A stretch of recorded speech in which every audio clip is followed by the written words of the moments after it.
Olá, todo mundo. Começa agora o terceiro episódio de entrevistas do nosso canal do GT de Teoria e Historiografia da Ampo Brasil. Nesse ano, entrevistamos historiadores e historiadoras de diversas universidades no Brasil, pensando temas relacionados à teoria, à história da historiografia. As nossas entrevistas elas estão disponíveis no canal do GT de Teoria e Historiografia da Ampo Brasil, mas também no canal da Ampo Brasil, e a gente tem lançado uma entrevista por mês, né? Eu sou a Ariana Costa, professora da UERN, e ao lado da Andresa Oliveira, hoje a gente entrevista a professora doutora Ana Veiga. Bom Bom dia. dia. Bom dia é o horário da gravação, né? Mas para quem for assistir a gente, qualquer horário está valendo, né? É um prazer estar aqui com vocês, ter recebido esse convite. Eu gosto muito desse projeto, né, do GT, e eu acho que vai ser bem bacana a nossa conversa aí. Vai sim. Professora Ana Veiga, que muito nos honra hoje com sua presença, né? É doutora em História pela Universidade Federal de Santa Catarina, pós-doutora em História também por essa universidade, e atualmente é professora do Departamento de História da UFPB, professora do Programa de Pós-Graduação e líder, né, do grupo de pesquisa Projetar, né, dentro do qual ela produziu um trabalho muito legal, que chama Falas Sertanejas, e que a gente hoje vai conversar um pouco, né, sobre isso, e pensar como é que a gente faz uma interface, né, com uma interligação com a perspectiva do debate sobre teoria da história, historiografia, e como é que a gente aproxima isso do grande público numa perspectiva de produzir história pública, né, a partir da internet. Parabéns pelo trabalho de antemão, professora. E reforço aqui os agradecimentos de Ariana pela sua presença. Obrigada, Andresa. Prazer te conhecer também, né? A Ariana eu já conhecia. Uhum. Tá bom, então vamos lá. Para começar, então, a gente começa um pouco querendo saber um pouco mais da nossa entrevistada também, que a gente acha importante, né? E aí, tendo um pouco essa entrevista de junho, né, com essa temática, estamos aqui as três no Nordeste, né, com esse pretexto da temática do mês de junho, né? A gente gostaria de ouvir um pouco da professora, nascida em São Paulo, né? Está correta essa informação?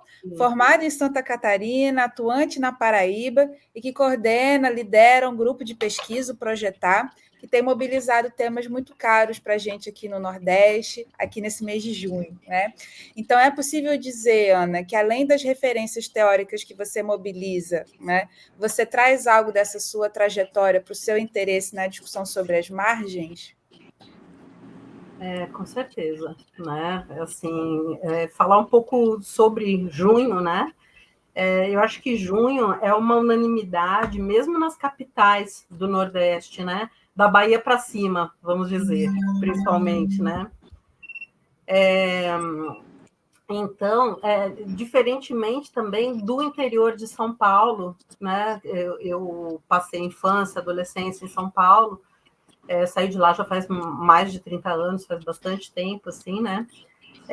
Mas também tinham essas festas no interior, tinha toda essa mobilização, né?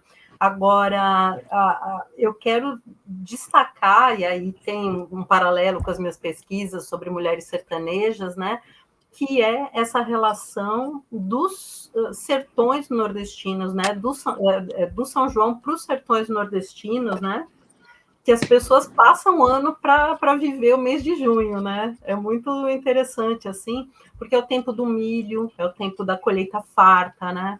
Então, as comidas do milho predominando nas festas, né? E as pessoas celebrando isso, né? Eu acho que o São João, no Nordeste, ele tem muito a ver com essa celebração, principalmente, né? E ele é uma das principais festas. Então, as escolas terminam as aulas antes, tudo cronometradinho, muita gente tira férias nesse período para poder acompanhar várias festas, né, de São João. Então, eu acho que isso tudo é muito lindo, assim. No ano passado, eu mesma passei todos os finais de semana de junho indo para Campina Grande, né, que eles dizem aí que Campina Grande é o maior São João do mundo, tal. E é muito bacana em Campina Grande, porque tem é o Parque do Povo, né? Então, é um lugar que as pessoas entram e não pagam para entrar, vão pagar o que consumir, mas é muito democrático, assim, eu acho isso bem interessante, né? Nesse momento que a gente vive, que tudo é privado, né? Tudo a gente tem que pagar para se divertir e assim por diante, né? Mas, assim, as minhas pesquisas, falando um pouco disso, né, ultimamente elas, como eu disse, estão focadas nas mulheres sertanejas, e eu comecei com um projeto que é o Fala Sertaneja, que daqui a pouquinho a gente fala um pouquinho sobre isso, né, mas eu fico pensando um pouco nas questões de epistemologias de confronto, né? Na minha tese de doutorado, ainda muito com influência eurocêntrica, né? Eu trabalhei com mulheres cineastas durante a ditadura brasileira, e eu usei conceitos do Deleuze e do Guattari, né, para fazer esse trabalho e tudo mais. E aí eu mesma revendo, né, essas minhas esses meus confrontos internos com a própria teoria que eu usei, né? Aí eu comecei a pensar nessas mulheres que, diferentemente das linhas de fuga, eu entendo que elas apresentam tem as linhas centrais, né, e as linhas de fuga, que já é isso que escapa e tudo mais, né? Mas eu entendo que essas mulheres elas trazem linhas de confronto, e que são confrontos, não apenas um tipo de confronto, né? São confrontos subjetivos, né? Quando elas entram nas universidades, elas se deparam com a pressão, com o preconceito, com um deslocamento, né? O Fala Sertaneja fala um pouco sobre isso.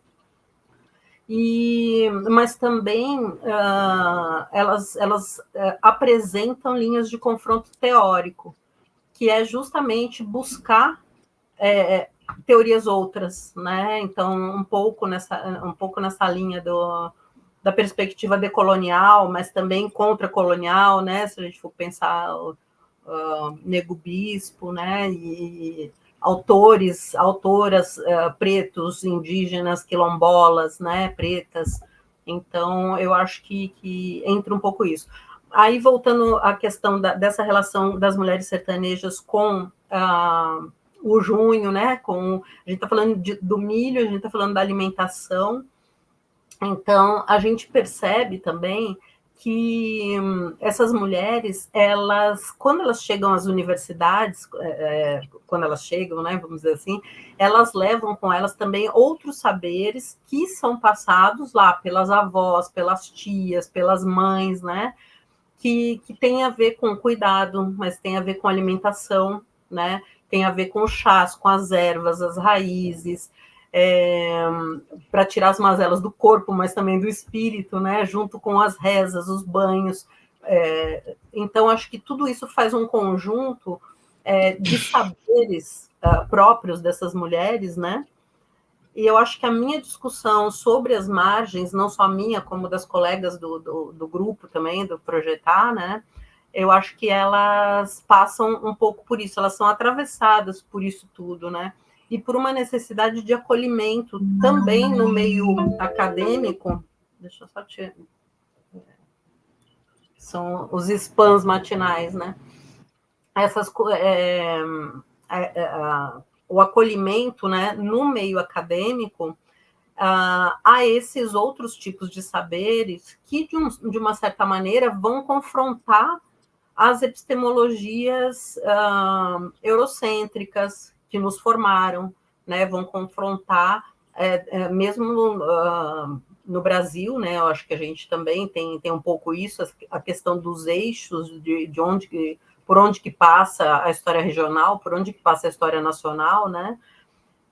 Então, você reconhecer saberes que nunca foram trabalhados, que nunca foram priorizados, né, pela academia, eu acho que já é buscar um caminho diferente mesmo, no sentido de uma descolonização da própria teoria, né?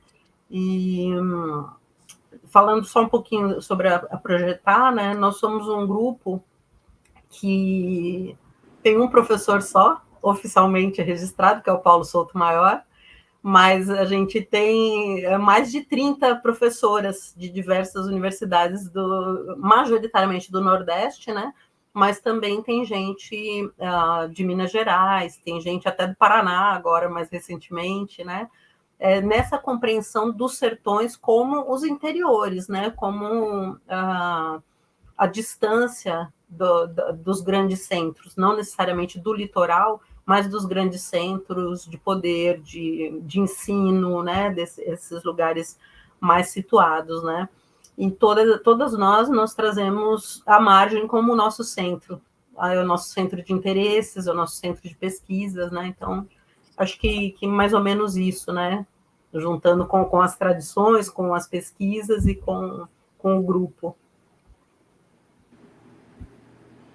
Ana, você deixa me permitir agora pegar uma deixazinha aí, né? Que é justamente eu conheço o projeto, porque inclusive tenho algumas amigas que participaram dele, né? A Lômia é minha amiga, Serioja, né? E já conhecia o teu projeto há algum tempo. O Fala Sertaneja, né? Hã? O Fala Sertaneja, né? Sim, o Fala Sertanejo.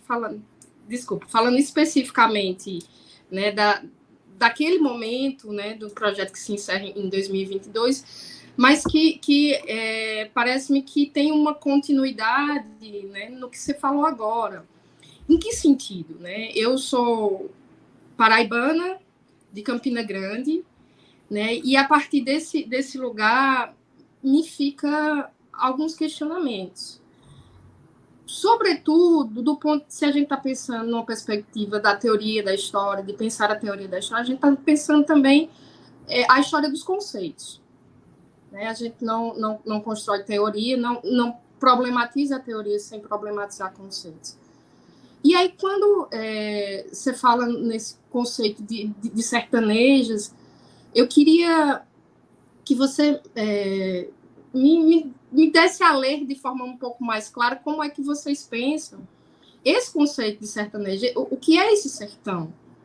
Né? Porque me parece que ele está em conflito, né, do ponto de vista conceitual, com aquilo que eu, como mulher paraibana, aprendi a entender como sertão. Né?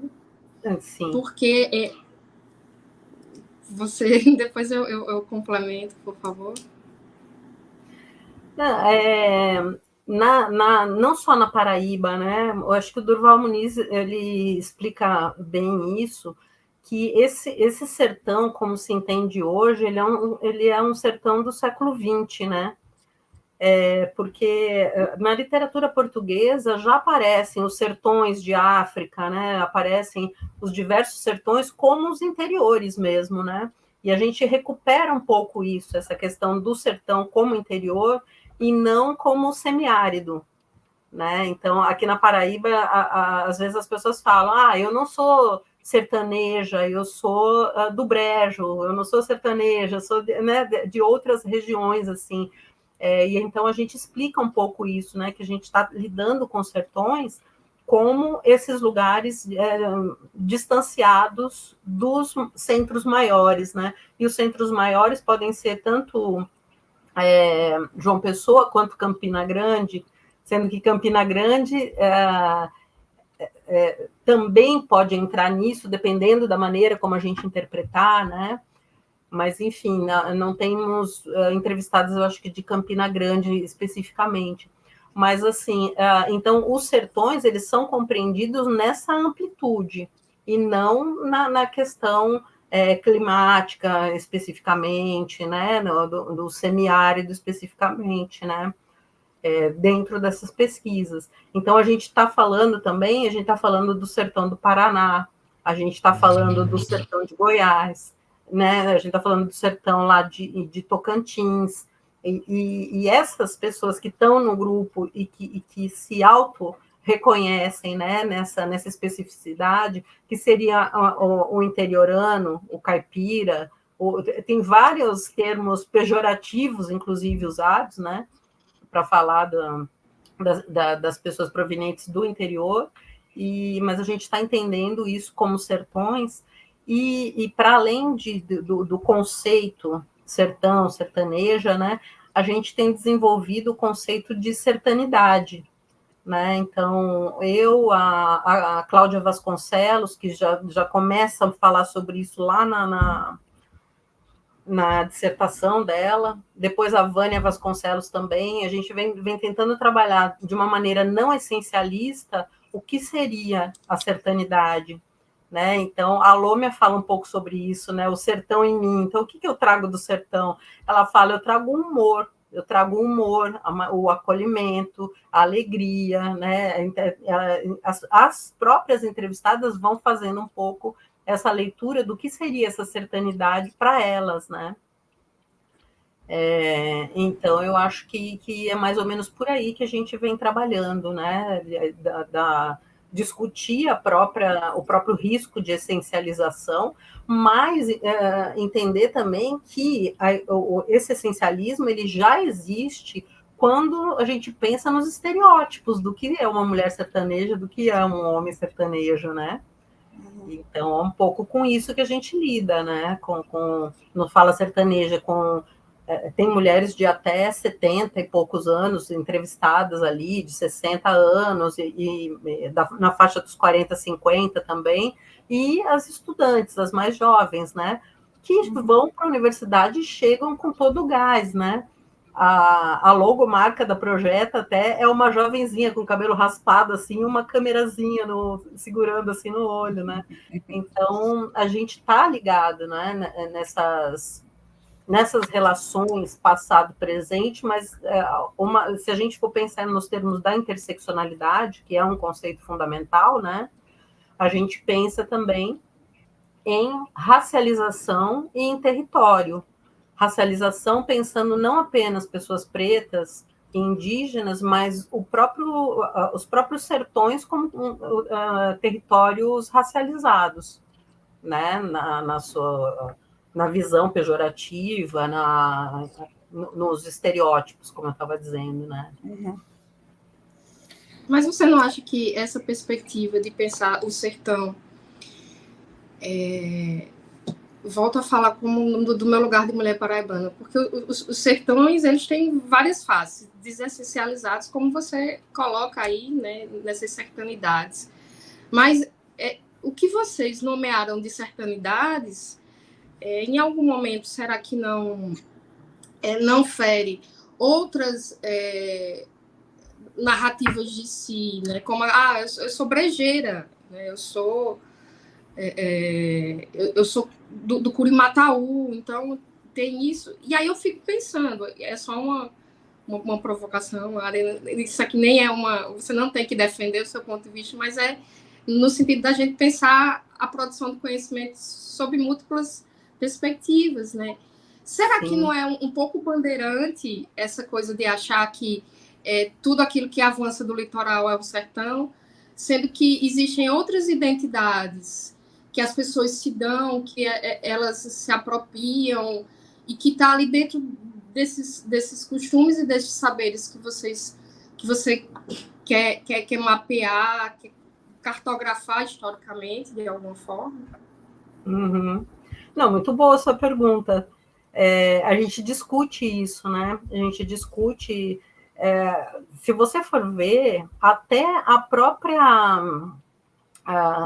música, né? A música sertaneja mais tradicional ali, você tem aquelas histórias, fizemos a última viagem, foi lá para o sertão de Goiás, e isso que eu quero trazer, entendeu? Que o sertão, ele pode ter outras percepções, e assim, ele é um conceito fluido, né? Dependendo da área que a pessoa tiver, dependendo da perspectiva que a pessoa for adotar na sua pesquisa, ela vai trabalhar com um tipo de conceito de sertão, então não há um único conceito, né? Agora, as especificidades, como você está dizendo, das micro e macro regiões, elas existem, né? Então, ninguém está apagando isso. Quando a gente faz as entrevistas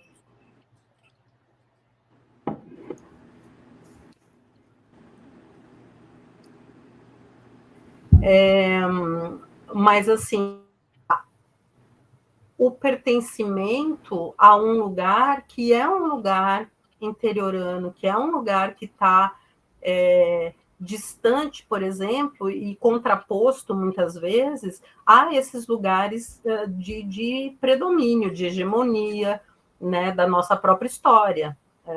Eu gosto de falar um pouco isso também, né, que quem faz história de São Paulo, quem faz história do Rio de Janeiro, também está fazendo história regional, né? E quando a gente fala em história regional, as pessoas entendem que a história é do Nordeste, de algum estado, né? Automaticamente se pensa um pouco dessa maneira. Então, isso a gente também vem discutindo. Mas esses relevos, eles não são apagados nas pesquisas, né? Não é assim, então a sertanidade é para todo mundo, então a Paraíba não tem divisões e tal, mas a única coisa que a gente busca romper é com essa visão do sertão apenas como semiárido, mas considerando que ela existe, né? Não é dizer, não existe nada disso. Então, a gente tenta discutir, mas, assim, explicando o nosso ponto de vista, e entre nós também a gente discute muito, né, desse tipo de questão, mas...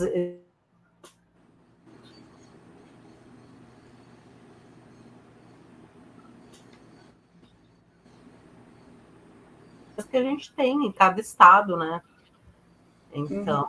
assim, não sei se eu te convenci de alguma coisa, mas também não era a intenção. Não era nem a questão do convencimento, era só para a gente, né, instigar ideias aqui. Né? Sim. A provocação epistemológica é um pouco nesse sentido. Vocês lá no Fala Sertanejo, vocês construíram um acervo de memórias, né? Belíssimo, né? Que trazem irmãs, a Nayana e a Serioja, né? Mais outras duas jovens. Mulheres jovens, mulheres Sim. mais velhas, né? E a gente tava pensando assim, né? O que é que você... Como é que vocês esperam, né? Que aquilo se propõe a auxiliar, né? A uma teorização, né? Do ponto de vista da reflexão histórica. Como fonte para a história, do ponto de vista da história pública, por exemplo. Uhum. Eu acho que a gente espera, né? A gente, com o Fala Sertanejo, a gente esperou, e eu acho que está dando certo, fazer realmente um trabalho que resultasse em material didático, que outras pessoas pudessem buscar pesquisas, mas buscar também usos em sala de aula, né, para discutir determinadas temáticas, trazer várias visões, né, várias abordagens dessas histórias e tudo mais. Por outro lado, a gente espera, né, que seja, do ponto de vista teórico, também uma teoria que comece a dar conta daquilo que até então parecia sem interesse, né? Então, trajetórias de mulheres dos sertões brasileiros que, de tão estereotipados, parecem estagnados, né? Lugares, aí, se a gente fosse usar uma linha mais brodeliana, da longa duração, né? Que pouco acontece, e, por outro lado, é o chão de uma resistência, né? É o lugar onde os povos indígenas vão sendo diluídos na figura do sertanejo também, né? Então, a teoria da história, eu acho que ela sempre esteve preocupada com um pensamento inacessível àquilo que, problematicamente, eu vou chamar de gentes comuns, né? Não sei, como uma vaidade intelectualizada, né? Que pouco dialoga, que pouco se aproxima, né? Da compreensão mais ampla. Então, quando a gente pensa em levar adiante essas falas, a gente está pensando também numa maneira de fazer uma história pública, mas uma história pública que seja acessível mesmo, não seja uma história pública apenas para quem está na escola, apenas para quem está na academia, né? Mas que as pessoas queiram ver aquilo por curiosidade. Isso é uma pretensão, né? Dizer que a gente chega nisso já é demais, né? Mas, assim, temos tido alguns retornos que já valem a pena ter feito o trabalho, né? Uhum. Agora, eu acho que só quando você se aproxima das pessoas e começa a ouvir a história, a gente se dá conta do quanto a gente está aprendendo, né? E do quanto a gente perdeu ao considerar que daquilo ali não teria nada para esperar, nada que pudesse interessar, né? A Vânia Vasconcelos, né, que é a colega da Bahia, lá da UNEB, a gente publicou um livro, né, do grupo em 2022, que é o Das Margens. Ai, derrubei tudo. Que é esse aqui, ó, Das Margens, Lugares de Rebeldias, Saberes e Afetos, né? Abrindo assim, fica um manto, assim, dessa... Bela capa. Dessa pessoa, desenho da Andréa Bandeira, lá de Pernambuco.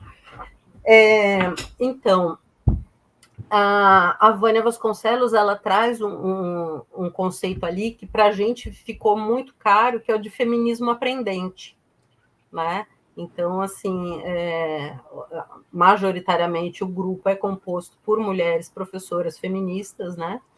E quando a gente vai para essas pesquisas, quando a gente conhece essas outras mulheres, né, essas pessoas que estão povoando aí os nossos interesses, a gente está aprendendo demais com elas, né? Então, assim, principalmente naquilo que diz respeito à sobrevivência, às posturas de vida, né, aos cuidados e tratamentos específicos, que são saberes que lá atrás foram apropriados pela indústria farmacêutica, né? E hoje essas raízes, essas folhas, esses chás, tudo isso vira medicamentos que a gente paga caro nas farmácias, mas essas mulheres que têm essas práticas lá nos interiores, elas são subvalorizadas, né? Então, que são conhecimentos indígenas, afro-indígenas, né, dos nossos interiores, principalmente, que a colonização veio e carregou para a indústria farmacêutica lá de fora do Brasil, né, antes de mais nada. Então, bom, mas voltando a falar um pouco sobre as jovens, né? Então, acho que a migração dessas mulheres em busca de conhecimento formal diz muito da potencialidade, né? Algumas nem queriam ficar lá nas suas cidades, tal, mas a família já tinha planejado que ela ia estudar, entendeu? Lá na capital ou numa cidade maior e tudo mais. Então, são movimentos constantes, são movimentos de uma resistência de, assim, essas pessoas podem ou não retornar para os seus lugares de origem, né? A gente faz esse paralelo entre o lá e o cá, mas de alguma maneira elas já estão mexendo, elas já estão revolucionando os seus lugares, né? Enfim. Bom, acho que era um pouco sobre isso, né? Mas falar dessas mulheres, principalmente quando elas são mulheres pretas, né? As mulheres pretas sertanejas, quando chegam nas universidades, que aí elas vão... eu estou falando isso pelas narrativas, né? Algumas vezes elas vão se encontrar com grupos de mulheres negras, e aí elas começam a se perceber também como mulheres negras, enfim, né? Tem muitos caminhos, né? E se a universidade já fecha um pouco no preconceito quando chegam as sertanejas, quando são sertanejas pretas, isso adquire aí um caráter ainda mais agudo, né? Em termos de racismo mesmo e de preconceito racial, né? O racismo acadêmico que a gente bem conhece. Posso continuar, Andrés? Posso pegar daqui? Eu não sei se quem está fora do Nordeste acompanha um pouco o que tem sido uma polêmica dos últimos anos para as nossas festas, né? Um debate de que outros gêneros musicais estariam avançando em cima das nossas festas, tirando o lugar do forró, né? Então, especialmente o sertanejo, os produtos com mais circulação na indústria cultural, né? E, por exemplo, aqui em Mossoró, no Mossoró Cidade Junina, a última atração vai ser o DJ Alok. Não entendemos ainda. O Campina Grande também vai ter o dia da Alok. Pois é. É porque ele é o dono da empresa que faz as festas. É verdade? É. Olha! Pois é. Mas então, assim, para situar um pouco, né, a galera que talvez não esteja a par dessa discussão, né, tem sido uma polêmica, né, assim, o avanço de outros gêneros, de outros costumes, outras práticas, enfim, em cima do que seria o nosso São João nordestino, né? E daí a gente tem todo um debate em cima de antigo moderno, capitalismo e indústria cultural, apagamento de tradições e tudo mais. E aí, lendo um dos textos que você publicou recentemente, Ana, eu acho que está nos anais do evento da Ampu, né? Teve alguma parte que não, enfim, que eu estabeleci alguma relação, né? Porque eu pensei, será que a gente aprende com isso que a Ana está falando aqui para lidar com esses outros problemas, né?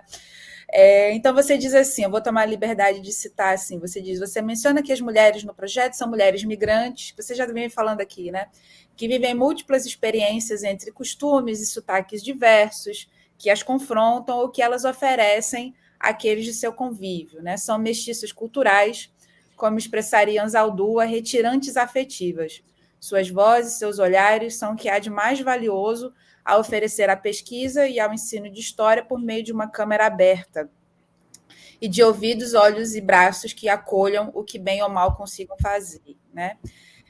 Nessa história do presente, as sertanejas na universidade atualizam tantas outras mulheres que vieram antes ou que chegarão depois delas, né? Então, que essas mulheres, na dimensão do individual em cada uma de suas vidas, né? Mas também na dimensão do coletivo, atualizando a universidade, nos atualizando como professoras, né, formadoras de outros profissionais, né? Eu pergunto para você, será que a gente consegue estabelecer uma reflexão sobre essa atualização oriunda dos saberes dessas mulheres mestiças culturais, né? Se isso nos auxilia também a refletir sobre as nossas outras atualizações culturais pelas quais a gente passa ao nosso redor, né? Como, por exemplo, essa do São João, a relação com os nossos alunos no colégio, enfim, né? O que é possível de extrapolar a partir da experiência acumulada que você tem do seu projeto? Olha, eu acho que é possível extrapolar, né? Assim, eu acho que a inserção do afeto nessa história muda tudo, sabe? Vou falar um pouquinho do São João, mas assim, sobre a questão, por exemplo, do ensino de história, desse pessoal que a gente está formando, né? Que está indo para dar suas aulas também e tal, né? Romper um pouco com essa tradição dos nossos professores e professoras, não todos, obviamente, né? Mas de estarem num patamar diferenciado e tal, né? Mas deixa eu começar pelo São João. No ano passado, teve toda uma polêmica em torno de... Tinha um cantor e compositor de forró, né? Mais clássico ali e tal. Se eu não me engano, era o Flávio José. Flávio José. Né? E daí o Flávio José tinha o seu show, e daí tinha um show de outro que é desses estrelas aí, posso estar enganada, mas talvez o Gustavo Lima, ou algum desses caras aí, que iam cantar na mesma noite. Aí o Flávio José, dizem para ele que ele tem que reduzir o show dele, porque, não sei se disseram com essas palavras para ele, né? Mas é porque, na verdade, o outro tinha que ter mais tempo de show, né? O outro que é patrocinado, que está em tudo quanto é cartaz, outdoor por aí e tal, né? Enfim, e aí teve uma revolta muito grande do próprio Flávio José, que fala isso, né, no microfone para o público, que ele foi obrigado a reduzir o show, e dos outros artistas, do público em geral, né? Teve toda uma polêmica em torno disso, sendo que esses outros mais jovens, eles estão mais numa linha daquilo que se entende como o piseiro, né?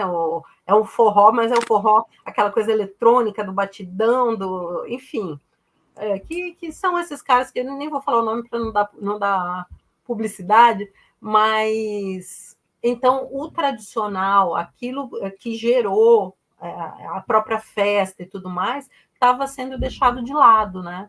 Então, é essa pauta que entra. E aí entra, sim, uma comparação, né, com o que é o que cabe na nossa atualidade. Não dá para dizer que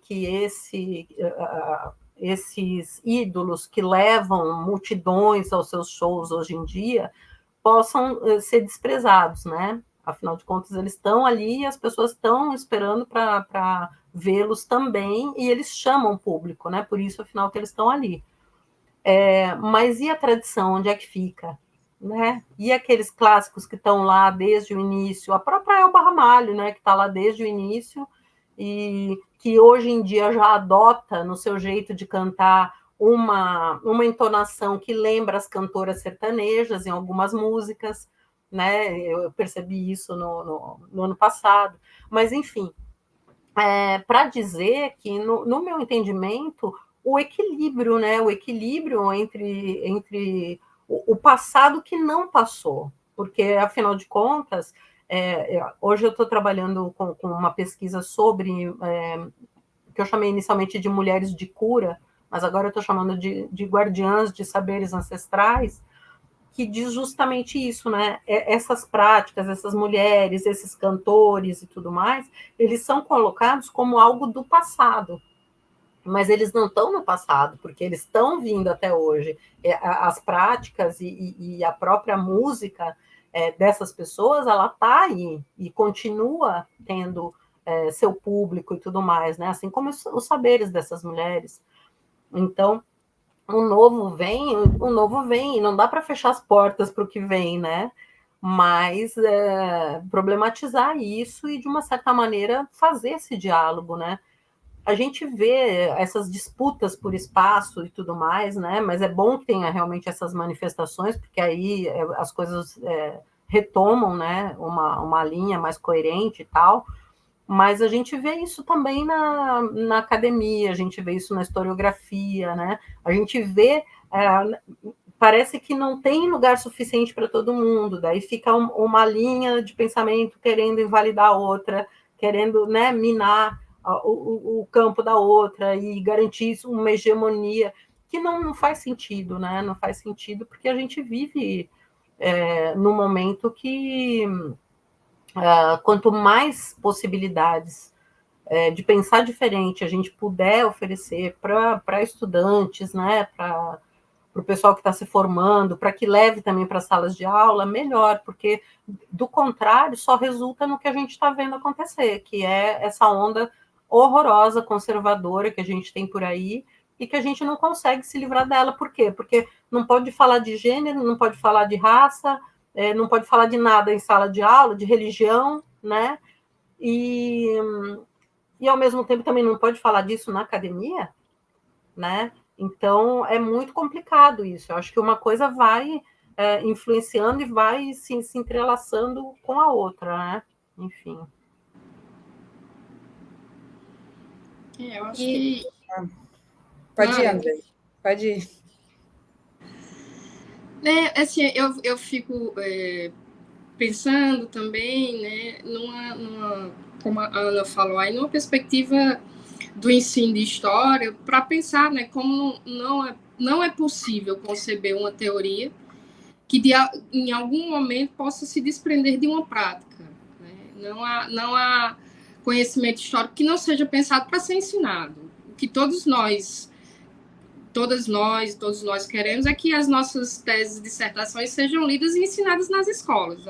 Bem, essa é a verdade. Só que, né, a gente, na maioria das vezes, não consegue chegar lá.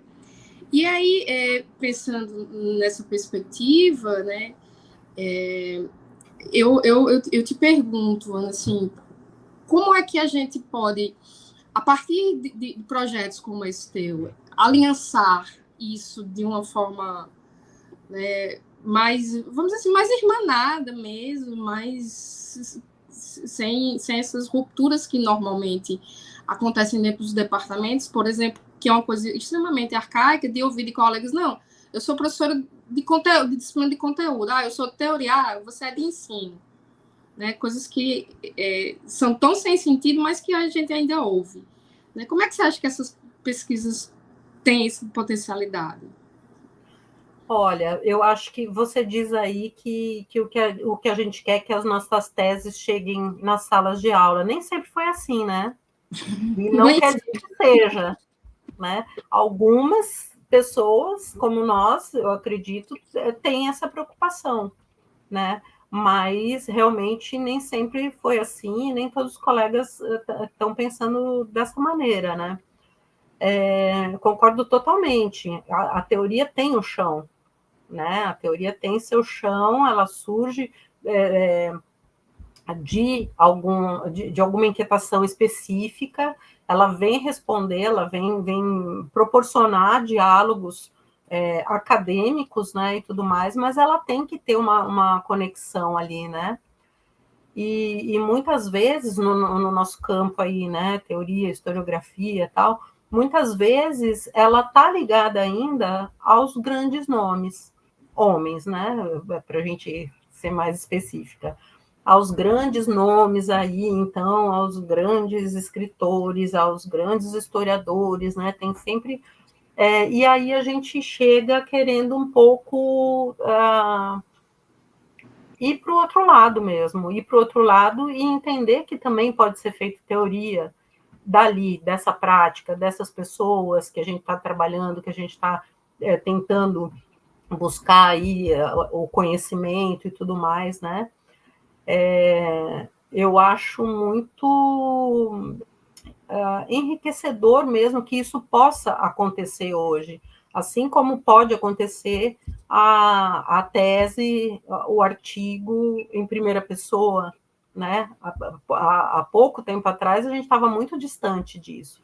Então a gente vive num momento que as coisas estão se transformando e não estão se transformando por dádiva, né? Porque se fosse depender da academia, as portas não estariam abertas para esse tipo de conhecimento produzido, né? Mas realmente por mobilização, né? Tá na universidade é assumir um lugar político, né? Estar em cima dos muros é assumir um lugar político também, né?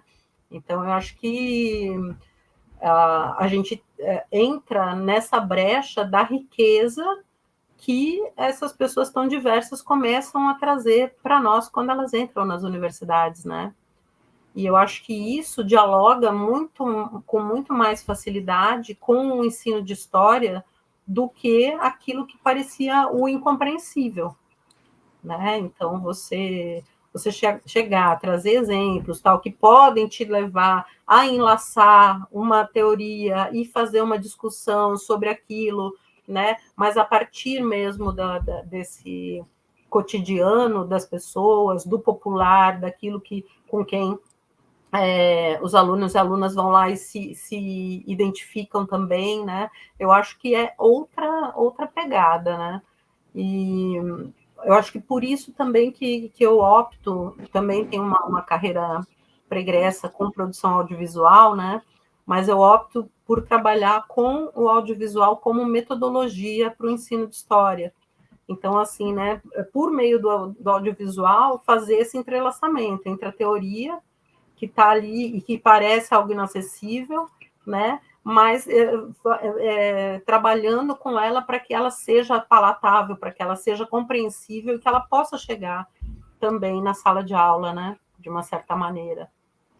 Talvez seja utópico, mas eu acredito nisso. Eu também.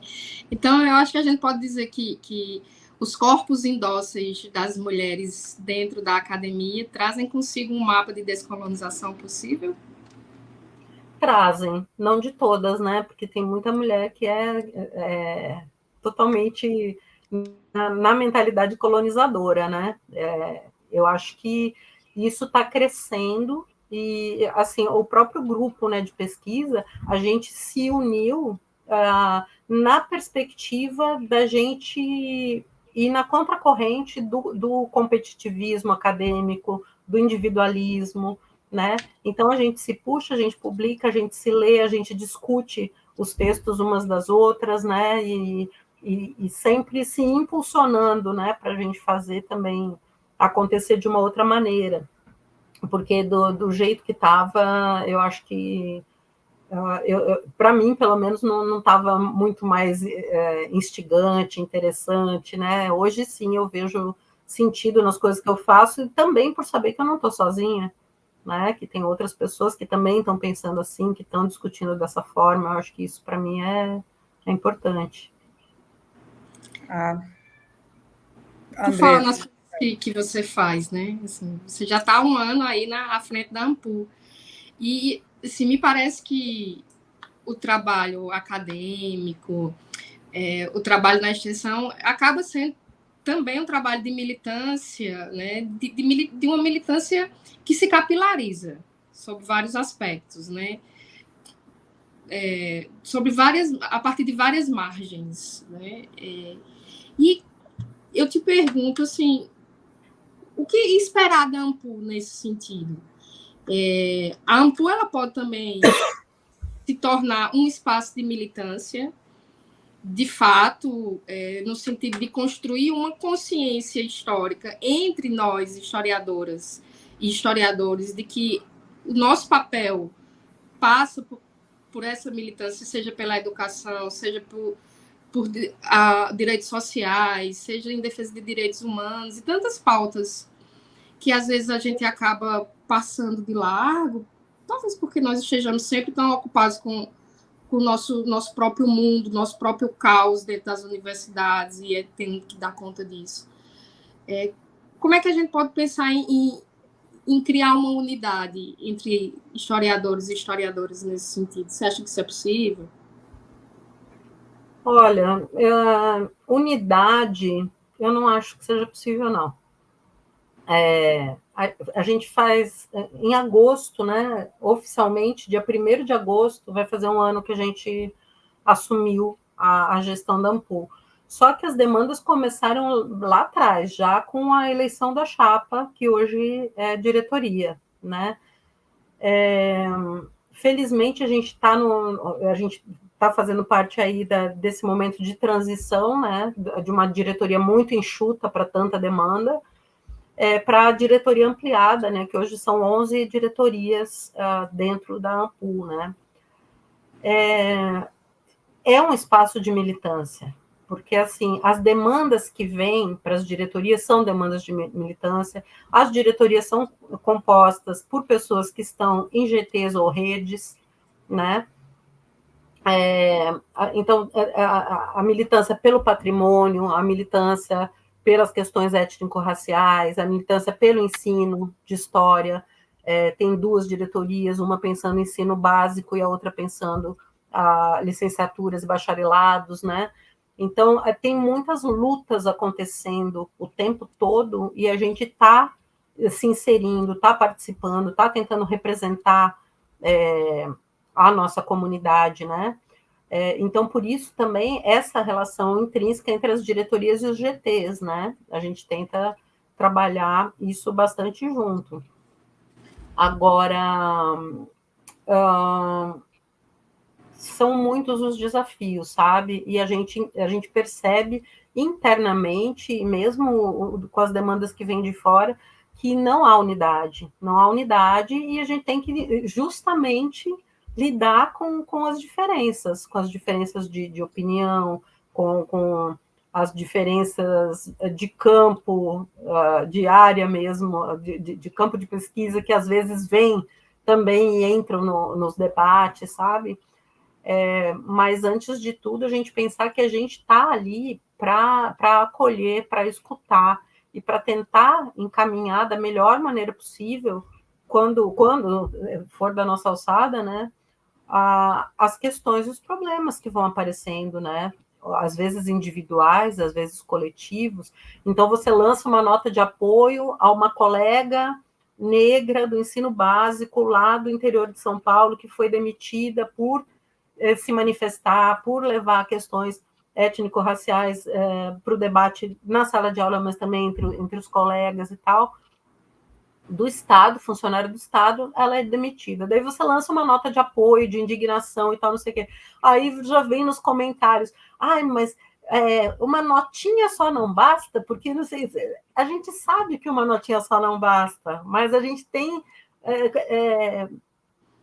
como é que eu posso dizer, ações que vão, uma notinha para chamar atenção, daqui a pouco um diálogo com as diretorias ali de ensino, para apelar para as pessoas que estiverem nessa situação, que nos procurem para ver se a gente consegue também oferecer um apoio jurídico, né? Então, é muita coisa acontecendo, e a gente hoje prioriza muito mesmo essa questão do ensino, né? Porque o ensino de história é a nossa própria sobrevivência da profissão ameaçada, a gente sabe muito bem disso, né? Então, cada um entra ali, eu acho que nenhum presidente, nenhuma presidenta da AMPU até hoje trabalharam da mesma maneira, né? Então a gente junta uma equipe e tenta trabalhar com aquilo que a gente tem, com aquilo que a gente pode, mas ao mesmo tempo com as nossas perspectivas próprias, né? Então o cargo que eu ocupo é um cargo que é colegiado nas decisões e tudo mais, né? Mas eu sou uma pessoa, uma mulher preta, lésbica, de uma universidade considerada periférica para os padrões até então vigentes aí, né, dentro da própria AMPU. Então, isso não vai se afastar de mim, não vai se apartar do meu posicionamento, mesmo entre os colegas, né? E dos meus interesses, então, por exemplo, tem a diretoria de relações étnico-raciais e pautas antirracistas. Eu estou dentro dessa diretoria também. Eu estou dialogando com todas, mas eu quero trabalhar ali dentro também, porque é o que eu acredito, porque tem a ver com as minhas pesquisas, né? Então, eu acho que a AMPU é esse espaço político, ela não é para privilegiar o meu ponto de vista, por isso que a gente faz questão, né? Eu acho que algumas pessoas ainda esperam da gente que a decisão seja lá uma assinatura da presidência, entendeu? Mas não é mais assim.